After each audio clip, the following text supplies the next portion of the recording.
எவனவனோ எழுதியதை எழுத்து கூட்டி படிச்சு புட்டு நீ படிக்க வேண்டியத விட்டு புட்ட. அட ஓம் படிப்பும் என் படிப்பும் அவன் படிப்பும் எவன் படிப்பும் அனுபவமா வந்ததுன்னா வேறையப்பா வேற வேறையப்பா.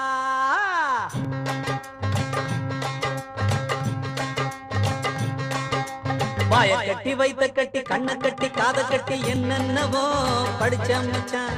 நெஞ்சில் ஒரு வீடு கட்டி வீட்டில் ஒரு கூடு கட்டி ஒரு தீயத்தான் நினைச்ச மச்சான். படிச்சதெல்லாம் மறந்துருச்சா நினைச்ச கிளி.